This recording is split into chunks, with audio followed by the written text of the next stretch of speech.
सच्चिदानन्दरूपाय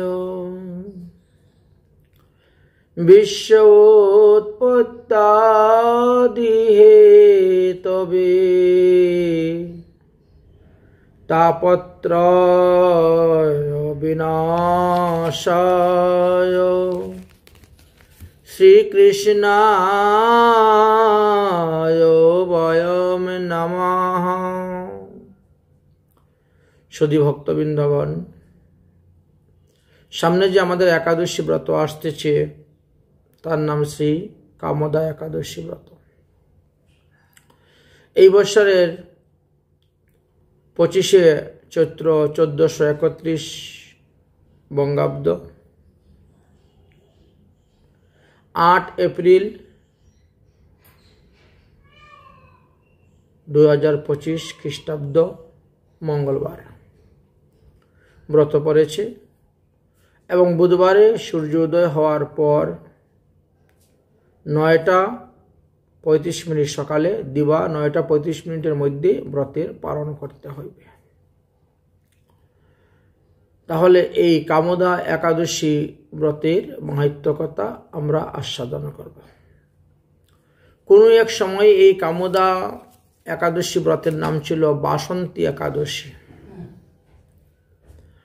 এই চৈত্র মাসকে শ্রী বিষ্ণু মাস বলা হয়, আর চৈত্র মাসের শুক্লপক্ষের একাদশীকে কামদা একাদশী বলা হয়। কোনো এক সময়ে ভগীরথের পিতা মহারাজ দিলীপ, সূর্যবংশের আমরা ভগীরথের কথা পেয়েছি, রামচন্দ্রের পূর্বপুরুষ ছিলেন। সেই ভগীরথের পিতা মহারাজ দিলীপ চৈত্র মাসের শুক্লপক্ষের এই কামদা একাদশী ব্রতের মাহাত্ম্য কথা শ্রবণ করার জন্য মহামুনি বৈশিষ্ট্যকে অনুরোধ করেছিলেন। তখন বৈশিষ্ট্য মুনি বলিলেন যে, হে রাজন, এই যে চৈত্র শুক্লা কামদা একাদশী ব্রত, ইহা বড়ই পুণ্যদায়ী ব্রত। পাপরূপী ইন্দ্রনের জন্য সাক্ষাৎ দাবাগ্নি সদৃশ্য। মানব লোভের বশীভূত হয়ে, কামের বশীভূত হয়ে, ক্রোধের বশীভূত হয়ে কায়িক, বাচিক, মানসিক এই তিনভাবেই বহুবিধ পাপকর্ম করিয়া থাকেন। তো মানুষের যে সমস্ত পাপ উৎপন্ন হোক না কেন, তা সবাই এই কামদা ব্রতের প্রভাবে বিনষ্ট হইয়া যায়। এই কামদা একাদশী ব্রতের দ্বারা সেই পাপ থেকে তিনি মুক্ত হয়ে যান। এই বিষয়ে একটি পৌরাণিক কাহিনীও শাস্ত্রে দেওয়া আছে, বলিতেছি, শ্রবণ করো। পুরাকালে মনোরম নাগপুরী ছিল একটি। সেই নাগপুরে সুবর্ণ নির্মিত গৃহ ছিল। সেই নাগপুরের রাজা ছিলেন পুণ্ডরিক। তিনিও এক মহাবিশ্বধর নাগ। সমস্ত নাগদেরকে নিয়েই তিনি রাজত্ব করতেন। সেই নাগপুরের রাজা পুণ্ডরিক কোনো এক সময়ে এক বিরাট অনুষ্ঠানের ব্যবস্থা করেছিলেন। গন্ধর্ব, কিঙ্কর, অপ্সরা, উর্বশী সবাই সেই সভাতে গিয়েছিলেন। নৃত্য, গীত, আমোদ প্রমোদ, খাওয়া দাওয়া খুব বন্দোবস্ত করা হয়েছিল। সেই রাজসভাতে ললিতা নামে এক নবযৌবন সম্পূর্ণ অপ্সরা নৃত্য করেছিলেন। আর ললিত নামক এক গন্ধর্ব সেখানে বাদ্য বাজাইতেন। উভয়ের প্রেম বন্ধনে তারা আবদ্ধ হয়ে যান এবং কিছুদিন পরে ললিত এবং ললিতা উভয়ের মধ্যে বিবাহ কার্য হয়। বিবাহের পরেও তারা পুণ্ডরিক রাজা রাজসভাতে আসছেন নৃত্য গীত করার জন্য। কারণ ওইখানে নৃত্য গীতে জয়লাভ করতে পারলে বহু পুরস্কার লাভ করা যায়, অনেক অর্থ প্রাপ্ত হওয়া যায়। তো একদিন পুণ্ডরীকের রাজসভায় সেই ললিতাকে ছেড়ে একাই তিনি গান গেতে এসেছেন। সেই সময় বারবার নববধূ ললিতার কথা স্মরণ হওয়ায় কখনো গানের তালভঙ্গ, কখনো লয়ভঙ্গ, কখনো সুরভঙ্গ, কখনো গানের পদভঙ্গ, আগের পদ পিছের পদ আগে, এইভাবে গাইতে শুরু করেছেন। তাহা দেখিয়া নাগশ্রেষ্ঠ কর্কট গিয়ে রাজা পুণ্ডরীকের নিকটে বললেন যে ললিতের গানেতে তালভঙ্গ রসবাস, ইহাতে আমাদের কারো আনন্দ হচ্ছে না, উল্লাস হচ্ছে না। কর্কটের বাক্য শ্রবণ করিয়া সর্পরাজ পুণ্ডরীক সেখানে গেলেন এবং তিনি স্বয়ং দাঁড়িয়ে দেখলেন ঘটনা সত্যি।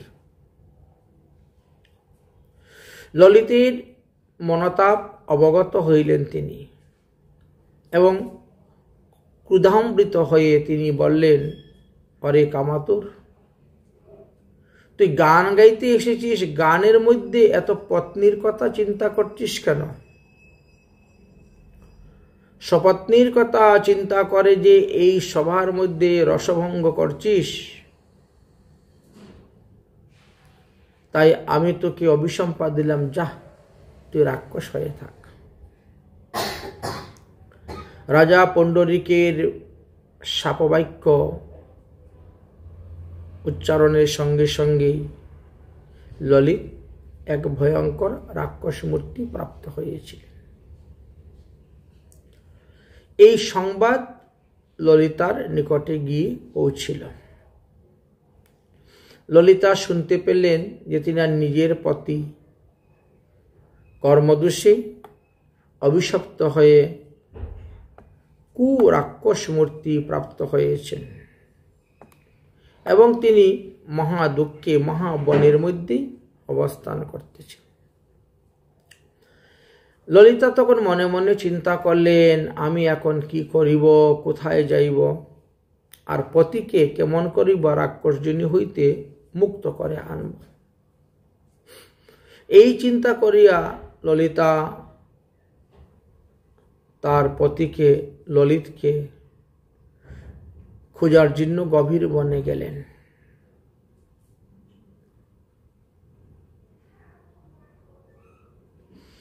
গিয়ে দেখলেন যে ললিত নির্দয় রাক্ষস হয়েছে, মানুষ, পশু, পক্ষী যাহা সামনে পায় পেটের ক্ষুধায় তাহাই ধরে ধরে গিলে খায়। বড় চিন্তার মধ্যে পড়ে গেলেন, কি করে তিনার পতির এতাদৃশ্য অবস্থা তিনি দূর করবেন। ললিতা ব্যথিত হৃদয়ে রুদন করতে করতে বিন্দু পর্বতের শিখরের দিকে রওনা হয়েছেন। তপস্যা করে স্বামীকে এই রাক্ষসজনী থেকে মুক্ত করে। দৈবক্রমে সেখানে তিনি ঋষি সিঙ্গি মুনির দর্শন হয়ে গেল। সিঙ্গি মুনির চরণে দণ্ডবত প্রণাম করে তিনি তিনার সমস্ত দুঃখের কথা নিবেদন করলেন। সিঙ্গি মুনি বলছেন, হে পুত্রী, তুমি কে? তুমি কার কন্যা? পরিচয় দাও। ললিতা তখন বললেন, আমি বীরধন্যা নামক গন্ধর্বের কন্যা, আমার নাম ললিতা। আমার স্বামী নাগরাজ পুণ্ডরীকের অভিশাপে পিচাসত্ব প্রাপ্ত হয়েছেন, রাক্ষসত্ব প্রাপ্ত হয়েছেন।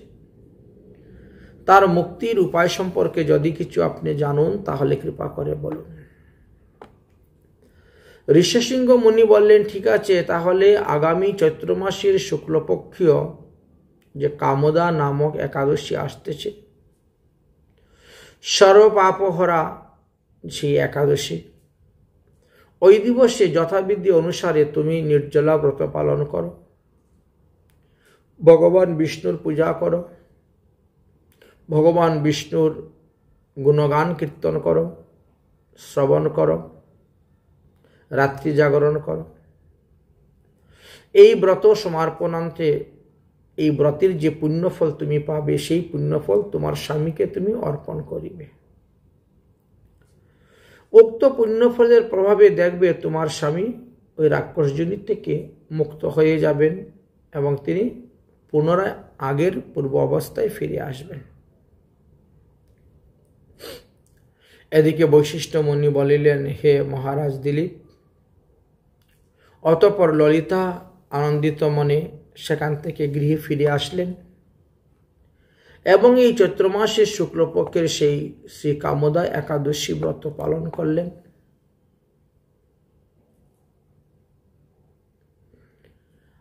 আর সেই পুণ্যফল স্বামীর উদ্দেশ্যে অর্পণ করিলেন। ভগবানের বিগ্রহের সম্মুখে তিনি কাতর হয়ে প্রার্থনা করলেন, হে ভগবান, আমি যে কামদা একাদশী ব্রত করিয়াছি, উহার ফল আমার স্বামীর উদ্দেশ্যে আমি অর্পণ করিলাম। এই পুণ্যের প্রভাবে আমার স্বামী যেন রাক্ষসতার থেকে মুক্ত হন, পিশাচত্বা দূর হোক। হে রাজন, ললিতার এইরূপ বাক্য উচ্চারণ করিবা মাত্রই ললিত সেই গভীর বনের মধ্যেই রাক্ষসত্ব পিশাচত্ব ভাব দূরে চলে গেল। সে সুন্দর দিব্য দেহ ধারণ করল। পূর্বে যেরকম গন্ধর্ব অবস্থা প্রাপ্ত, সেই রকম গন্ধর্বত্ব প্রাপ্ত হয়ে গেল এবং তিনি বাড়িতে ফিরে আসলেন। ললিত এবং ললিতা উভয়ই একাদশী ব্রত আরম্ভ করলেন। ব্রতর প্রভাবে স্বর্গ হইতে বিমান আসিল। সেই বিমানে বসিয়ে ললিত এবং ললিতা উভয়ই তারা স্বস্থানে প্রস্থান করলেন। এমনই এই ব্রতের মাহাত্ম্য। এই ব্রতকথা যিনি পাঠ করেন এবং শ্রবণ করেন, তারা বাজপেয় যজ্ঞের ফল লাভ করিয়া থাকেন। তো আমরা অতি সংক্ষেপে এই ব্রতের মাহাত্ম্য কথা আলোচনা করলাম। আপনারা সবাই এই কামদা একাদশী ব্রত পালন করবেন। জয় রাধে, শ্রী রাধে নিতাই গৌর হরি।